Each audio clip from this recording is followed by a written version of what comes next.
présidentielle 2025 au Cameroun, l'avenir de Maurice Kamto en pointillé.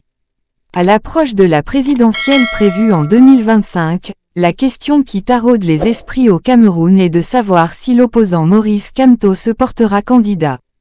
Cependant, des doutes subsistent en raison du boycott des élections municipales et législatives par le Mouvement pour la Renaissance du Cameroun, MRC. L'ancien membre du directoire du MRC, Armand Noutak II, estime que le boycott des élections municipales et législatives a été une erreur stratégique majeure. Selon lui, le parti aurait dû participer à ces scrutins pour maintenir sa présence politique sur le terrain.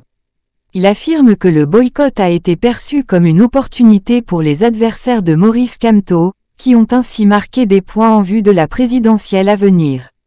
Armand Noutak II explique cette erreur en utilisant une métaphore sportive: aucun joueur devant les buts de son adversaire ne refuse de marquer lorsque le gardien lui donne sciemment le ballon. En d'autres termes, le boycott a été un cadeau aux adversaires politiques de Kamto. De plus, Noutak II note que Maurice Kamto a perdu une partie de sa popularité auprès de la population camerounaise.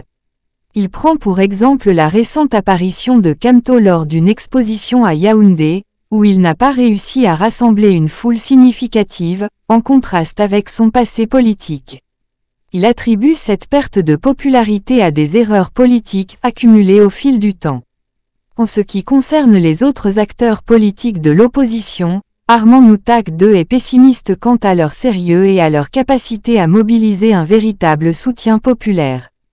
Il dénonce le comportement de certains hauts cadres de l'opposition sur les réseaux sociaux, qu'il qualifie de diffamatoire, injurieux, mensonger et calomnieux.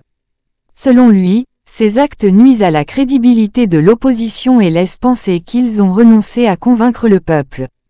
La présidentielle de 2025 s'annonce ainsi comme un défi majeur pour Maurice Kamto et l'opposition camerounaise, qui devront surmonter les obstacles politiques et regagner la confiance de l'électorat pour espérer une victoire. Les erreurs du passé pourraient-elles servir de leçon et conduire à une stratégie plus efficace à l'avenir? Seul le temps le dira.